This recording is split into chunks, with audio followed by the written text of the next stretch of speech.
nanyain ayahnya. Cuman ya kalau emang bapaknya niat buat ngajak anak jalan-jalan ya silakan jalan-jalan, ambillah dengan cara yang baik.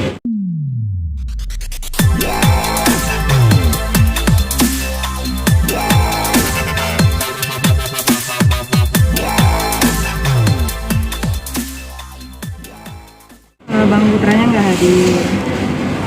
Terus harusnya di sini ada kesepakatan kan di pertemuan ini, tapi tidak terjadi kesepakatan. Jadi hari ini kita sudah koordinasi dengan majelis hakim bahwa klien kami Mbak Septi memberikan waktu 1 minggu dari hari ini untuk saudara Putra Siregar menyepakati atau tidaknya persyaratan-persyaratan yang kemarin diajukan. Apabila di minggu depan tidak ada etikat baik atau kehadiran dari saudara Putra Siregar, maka majelis hakim melanjutkan untuk pembacaan gugatan perceraian. Nah, masuk ke pokok perkara pembacaan gugatan perceraian untuk di minggu depan. Alasannya apa, Bang? Tidak ada alasan dari pihak sana? Tidak ada ya sampai saat ini. Tidak ada komunikasi, tidak ada alasan, dan tidak tahu bagaimana kedepannya harus seperti apa. Makanya kita sudah memutuskan, Mbak Septi juga sudah memutuskan bahwa kalau memang tidak ada perdamaian dari apa yang sudah diajukan oleh Mbak Septi di 2 minggu lalu, ya makanya proses gugatan akan terus berlanjut. Kenapa sih berlarut-larut, Bang? Kesannya kayak panjang gitu drama ini. Ya makanya dari kita menunggu ya. Kita ya, kalau bertanya seperti itu kita juga nggak ngerti, ya kan? Karena sampai sekarang kami kan selalu berulang kali bilang kan bahwa tidak ada komunikasi, tidak ada maksud atau keinginan untuk bertemu, baik dari pihak kuasa hukum ataupun dari pihak Putra Siregar terhadap Mbak Septi, itu juga tidak ada. Makanya kenapa ini seakan-akan semakin berlarut-larut. Sebenarnya pihak Mbak Septi pun, pihak kami pun juga tidak mau seperti ini. Tapi kan Putra Siregar, kita juga nggak ngerti harus bagaimana, ya kan? Maunya seperti apa, kan gitu. Makanya hari ini kita sudah putuskan, Mbak Septi pun sudah putuskan bahwa di minggu depan itu adalah kesempatan terakhir. Gitu. Untuk total poin kesepakatannya 2 minggu lalu tuh ada berapa sih, Bang? Kayaknya banyak banget kemarin tapi nggak disebutin total angkanya itu. Kalau misalkan Putra Siregar bilang itu banyak, mungkin itu menurut dia banyak. Tapi menurut Mbak Septi itu tidak banyak ya? Enggak, kalau untuk kebaikan bersama kayaknya itu tidak banyak, apalagi nih ngomong tentang keluarga. Jadi sama-sama tidak dirugikan. Itu ngomong tentang keluarga, tentang anak, tentang saya, tentang suami saya. Jadi kalau menurut Bang Putra banyak, ya berarti menurut Bang Putra itu berat. Tapi menurut saya kalau untuk kebaikan keluarga itu tidak berat sih. Dan kemarin sempat disebutin mayoritas tentang pengaturan harta ya kemarin. Itu gimana? Pengaturan harta kan selama apa yang dimiliki selama menikah dengan saya ya.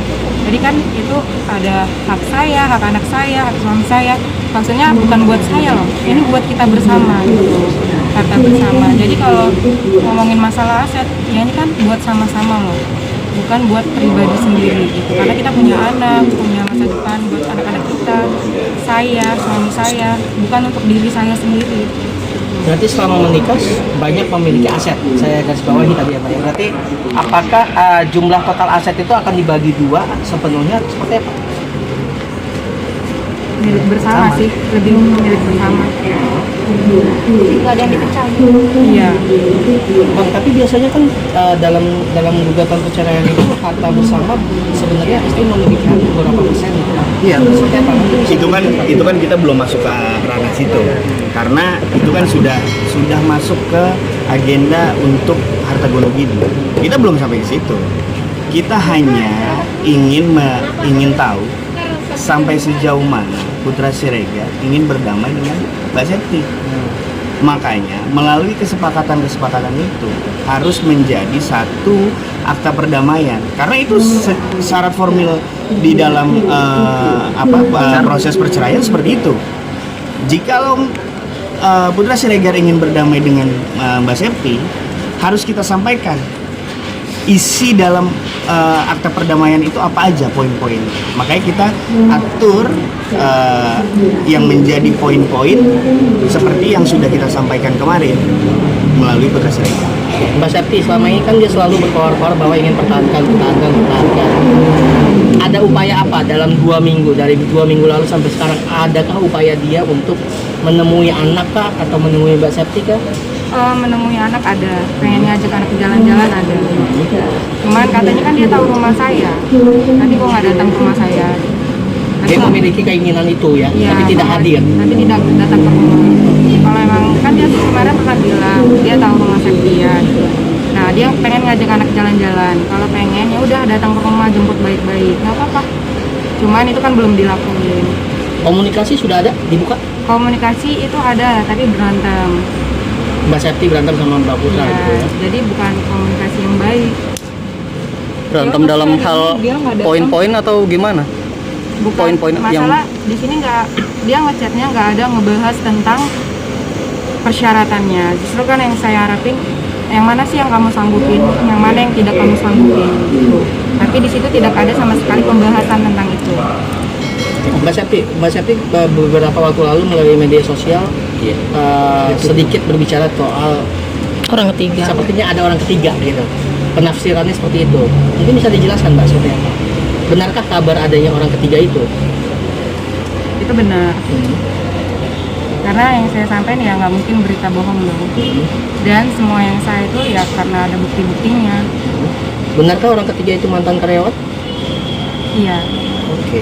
Sudah berapa lama itu terjadi Mbak? sudah cukup lama. Ada sekitar 2-3 tahun belakangan?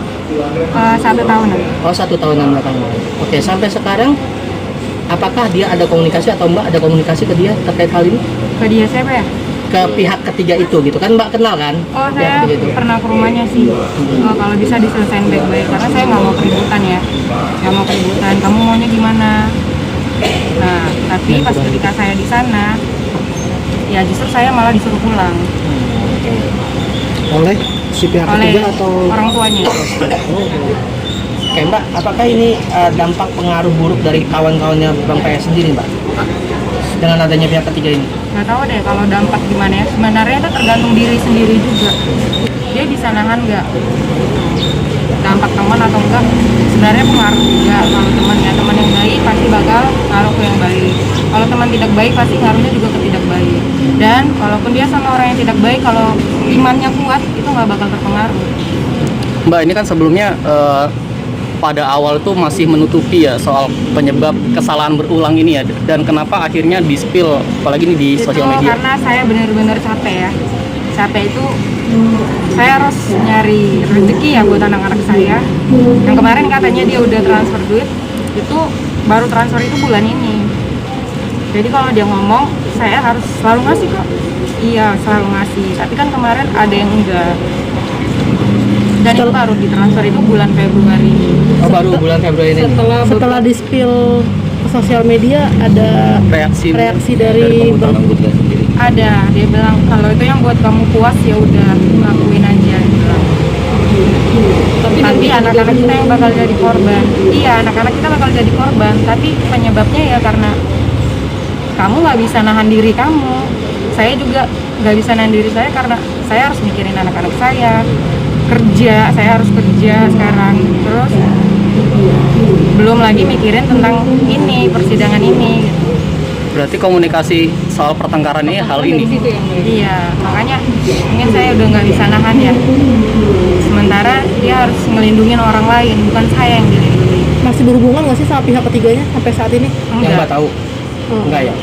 setelah ada hal ini mereka sudah selesai gitu Mbak, atau Nggak tahu saya mereka udah selesai apa belum, karena kan saya nggak ikutin nih, saya nggak ada di rumah.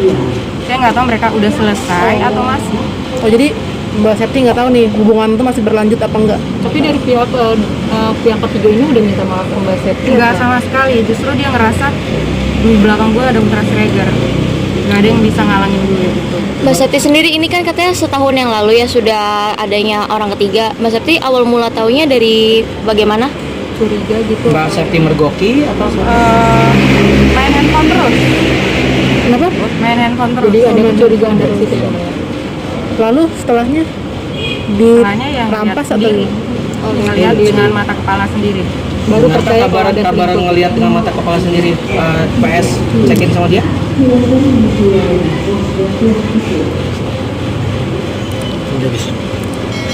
Mungkin kembali lagi ini materi pokok nanti ya, jadi belum bisa kita buka. Anak-anak sendiri masih menanyakan kabar bapaknya. Pasti nanyain ayahnya. Heeh. Cuman ya kalau emang bapaknya niat buat ngajak anak jalan-jalan ya silakan jalan-jalan, ambillah dengan cara yang baik.